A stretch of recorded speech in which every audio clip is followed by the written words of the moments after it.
All right, and this is going to be the last chapter I read for today. I'm doing them all on the same day this week. Okay. This one, we just learned that Matilda should not have spoken. Bad idea. I don't know why she did it. Bad idea. Anyway, Miss Trunchbull's teaching their class. She's harassing them. She's being very mean. She's hurting them. We know she's horrible, okay? But now Miss Trunchbull has been very mad because she knows that Matilda's dad cheated her with the car. So we knew that was coming, but still. So this next chapter is called The First Miracle. Matilda sat down at her desk. The Trunchbull seated herself behind the teacher's table. It was the first time she had sat down during the whole lesson. Then she reached out a hand and took hold of her water jug. Still holding the jug by the handle but not lifting it yet, she said, "I have never been able to understand why small children are so disgusting. They are the bane of my life. They are like insects. They should be got rid of as early as possible. We get rid of flies with a fly spray and by holding up fly paper. I have often thought of inventing a spray that's get rid of small children." My gosh. How splendid would it be to walk into a classroom with a gigantic spray gun in my hand and start pumping it? Or better still, some huge strips of sticky paper. I would hang them all around the school, and you'd all get stuck to them, and that would be the end of that. Wouldn't that be a good idea, Miss Honey? "If it's meant to be a joke, headmistress, I don't think it's a very funny one," Miss Honey said from the back of the class, nervous. "You wouldn't, would you, Miss Honey?" the Trunchbull said. "And it's not meant to be a joke. My idea of a perfect school, Miss Honey, is one that has no children at all in it. One of these days, I shall start up a school like that. I think it will be very successful." The woman's mad. Miss Honey was telling herself, "She's round the twist. She's the one who ought to be get rid of," she thought. The Trunchbull now lifted the large blue porcelain water jug and poured some water into it. And suddenly, with the water came out a long, slimy newt straight into the glass. Plop! The Trunchbull let out a yell and leapt off of her chair. As soon as a firecracker... The Trunchbull let out a yell and leapt out of her chair, as though a firecracker had gone off underneath her. And now the children all saw the long, slimy, yellow-bellied lizard-like creature twisting and turning in the glass, and they squirmed and jumped out as well, shouting, "What is it? Oh, it's disgusting! It's a snake! It's a baby crocodile! It's an alligator! Look out, Miss Trunchbull!" cried Lavender. "I bet it bites!" The Trunchbull, this mighty female giant, stood there in her green breeches, quivering, very scared. She was especially furious that someone had succeeded in making her jump and yell like this, because she prided herself on her toughness.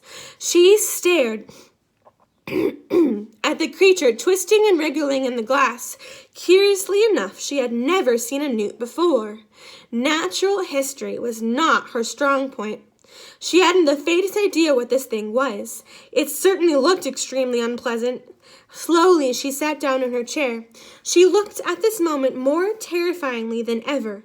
The fires of fury and hatred were smoldering in her black eyes. "Matilda!" she barked. "Stand up!" "Who, me?" Matilda said. "What have I done?" "Stand up, you disgusting little cockroach." "I haven't done anything, Miss Trunchbull. Honestly, I haven't. I've never seen that slimy thing before." "Stand up, you filthy little maggot." Reluctantly, Matilda got to her feet. She was in the second row. Lavender was in the row behind her, feeling very guilty. She hadn't intended to get her best friend in trouble. On the other hand, she was certain that she was not about to own up to it. You are a vile, repulsive, repellent, malicious little brute, the Trunchbull was shouting. You are not fit to be in this school. You ought to be behind bars. That's where you ought to be. I shall have you drummed out of this establishment in utter disgrace. I shall have the prefects chase you down the corridor and out of the front door with hockey sticks. I shall have the staff escort you home under armed guard.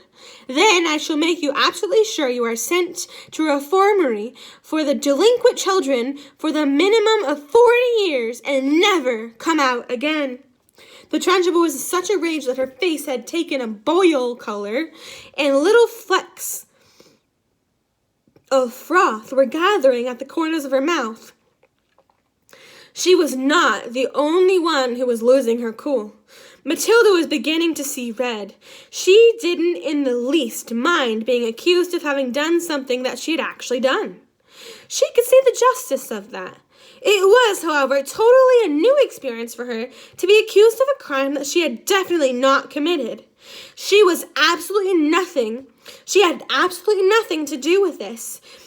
With the beastly creature in the glass. By golly, she thought, that rotten Trunchbull isn't going to pin this on me. I did not do it, she screamed. Oh, yes, you did, the Trunchbull roared back. Nobody else could have thought of a trick like that. Your father was right to warn me about you. Now I'm going to stop here for a second, and I'm going to check in with you. I want you to make a connection and think about a time, could have been in school, or at home, or by friends, anyone, where you were blamed for something that you didn't do. And I want you to feel that feeling and how frustrating that is. Because I can think of a time. So if you can think of a time, just do a connection symbol and think about that for a second. Because it's so upsetting when that happens. So now you know how she's feeling. Nobody else could have thought of that little trick, you worm. Your father was right to warn me about you. The woman seemed to have lost control of herself completely. She was ranting like a maniac.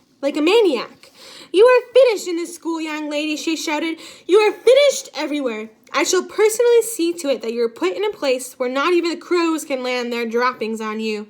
You will probably never see the day of light again.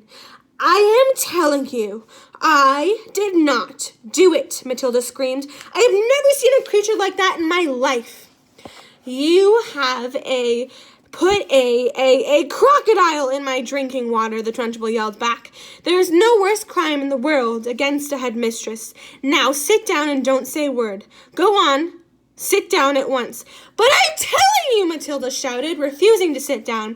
I am telling you to shut up, the Trunchbull roared. If you don't shut up at once and sit down, I shall remove my belt and let you have it with the end of this buckle. Oh my gosh, you guys, that's really not allowed, but we know she's crazy. Slowly, Matilda sat down. Oh, the rottenness of it all, the unfairness. How dare they expel her from something that she had not done? Matilda felt herself get angrier and angrier and angrier, so unbearably angry that something was bound to explode inside of her very soon. The newt was squirming in the tall glass of water, and it looked horribly uncomfortable. The glass was not big enough for it. Matilda glared at the Trunchbull. How she hated her so deeply. She glared at the glass with the newt in it. She longed to march up and grab the glass and tip the contents, newt and all over the Trunchbull's head. She trembled to think of what the Trunchbull would do to her if she did that. The Trunchbull was sitting behind the teacher's table, staring with a mixture of horror and fascination at the newts wriggling in the glass. Matilda's eyes were so riveted on the glass. And now, quite slowly, there began to creep over Matilda the most extraordinary and particular feeling. The feeling was mostly in her eyes. A kind of electricity seemed to be gathering inside of them. A sense of power was brewing in those eyes of hers. A feeling of great strength was settling itself deep inside her eyes. But there was almost another feeling, which was something else altogether, and which she could not understand. It was like flashes of lightning, little waves of lightning seeming to become seemed to become flashing out of her eyes. Her eyeballs were beginning to get hot, as though the vast energy was building up somewhere inside of them. It was an amazing sensation. She kept her eyes steadily on the glass, and now the power was concentrating itself in one small part of each eye and growing stronger and stronger, and it felt though millions of tiny little invisible arms with hands on them were shooting out of her eyes towards the glass she was staring at. "Tip it," Matilda whispered. "Tip it over. Tip the glass over." She saw the glass wobble. It actually tilted back and forth with a fraction of an inch. Then righted itself again.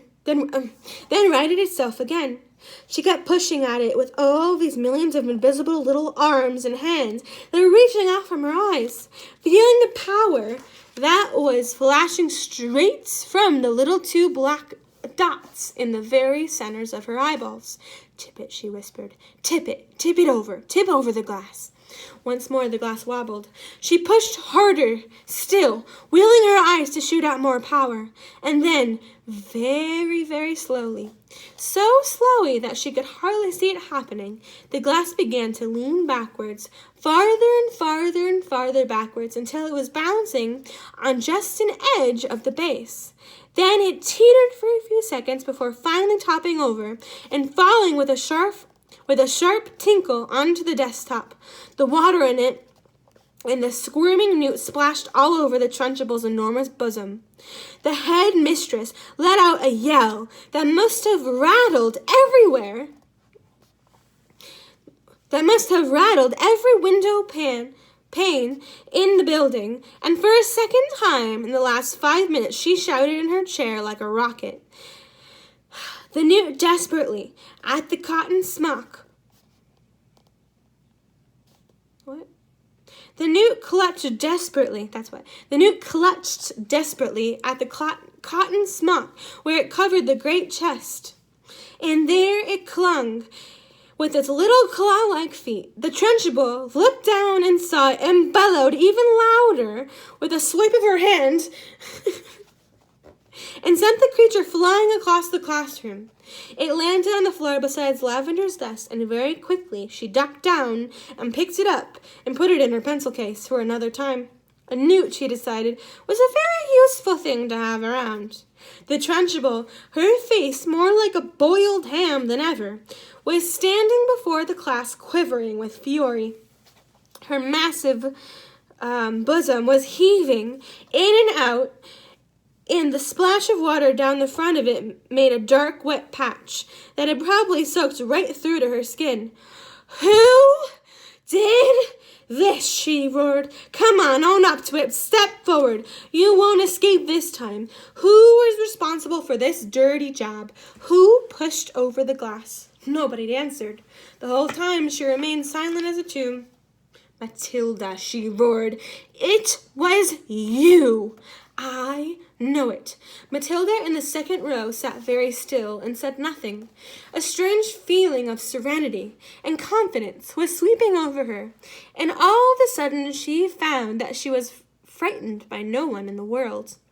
With the powers of her eyes alone, she had compelled the glass of water to tip and spill its contents over the horrible headmistress, and anybody who could do anything. She was the one who could do it. "Speak up, you clotted carbuncle," roared the Trunchbull. "Admit it, you did it."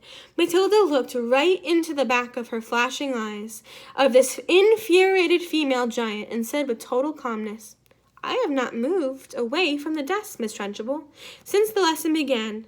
I can say no more than that. I don't know possibly how I'd do it." Suddenly, the entire class seemed to rise up against the headmistress.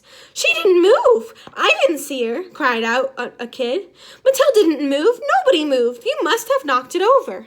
"I most certainly did not knock it over myself," roared the Trunchbull. "How dare you suggest a thing like that? Speak up, Miss Honey. You must have seen everything. Who knocked over my glass?" "Miss Trunchbull, none of the children did," Miss Honey answered. "I can vouch for it that nobody has moved from their desk all this time you've been here, except for Nigel, and he's not moved from the corner." Miss Trunchbull glared at Miss Honey. Miss Honey met her gaze without flinching. "I'm telling you the truth, headmistress," she said. "You must have knocked it over without knowing it. The sort of thing is easy to do." "I'm fed up with this useless bunch of midgets," roared the Trunchbull. "I refuse to waste any more of my precious time here," she said. Now that she marched out of the classroom, slamming the door behind her. In the stunned silence that followed, Miss Honey walked to the front of the class and stood behind the table. "Whew," she said. "I think we've had enough of school for one day, don't you? The class is dismissed. You may all go out into the playground and wait for your parents there to come and get you, to take you home." And that's the end of our chapter. The next one's called The Second Miracle. But that's not right. I have read a lot today. Read 3 chapters, so I'm going to stop. But we've had a very new interesting development with Matilda. She now seems to think that she has powers, that if she concentrates enough, she can move things with her eyes. So I want you to comment below with the video, and do you think this is real, or do you think it was just a coincidence that it just fell over? What do you think? All right, bye.